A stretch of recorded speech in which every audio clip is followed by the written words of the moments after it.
connaissez maintenant tout ce qu'il y a à savoir sur les formes. Allons un peu plus loin et apprenons à travailler sur nos images. Je vais me déplacer dans mon document afin de travailler maintenant sur les images. Depuis le début de cette formation, nous travaillons avec l'outil rectangle, ellipse ou polygone, ces outils de forme. Juste à côté, vous avez leur pendant, les outils blocs, et vous retrouverez la même chose, bloc rectangulaire, bloc elliptique, bloc polygonal. Alors que ce bloc-ci se suffit à lui-même, celui-ci attendra d'être rempli.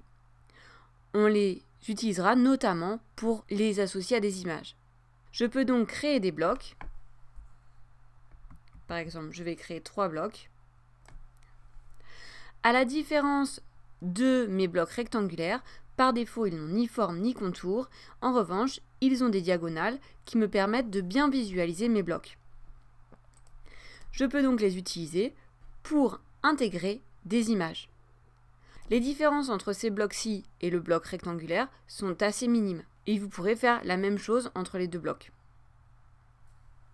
Pour insérer mes images, il me suffit donc de sélectionner le bloc qui m'intéresse, puis dans Fichier, je vais demander à importer. CTRL D. Je vais pouvoir ainsi aller chercher mon image. Elles seront ici rangées dans Link et je peux sélectionner l'image que je souhaite. Pour une grande image, je vois qu'elle n'occupe pas forcément comme je le souhaite mon bloc.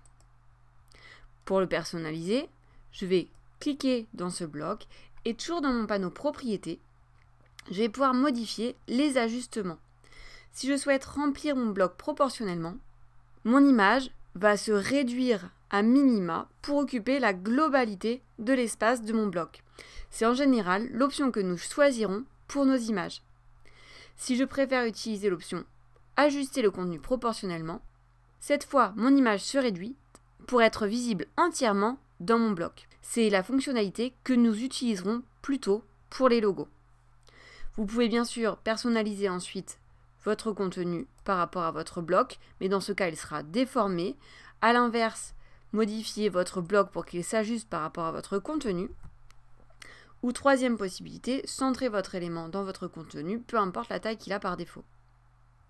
L'option ajustement d'après le contenu est une option intelligente qui permet à InDesign, en fonction des éléments trouvés dans l'image, de recentrer par rapport à ce qui lui semble le plus intéressant dans celle-ci.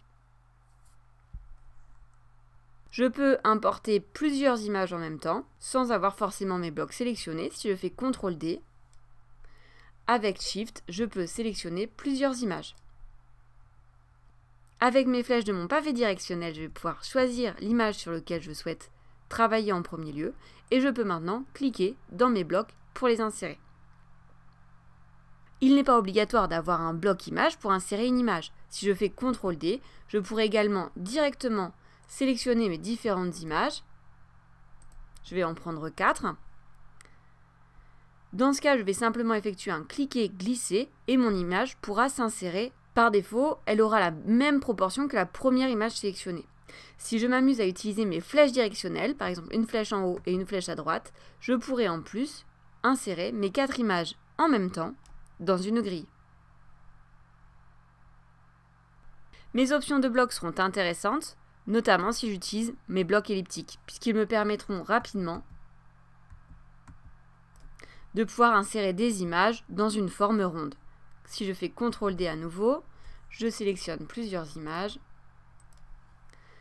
Il ne me restera plus qu'à cliquer dans chacune de mes formes pour que mes images s'y inscrivent.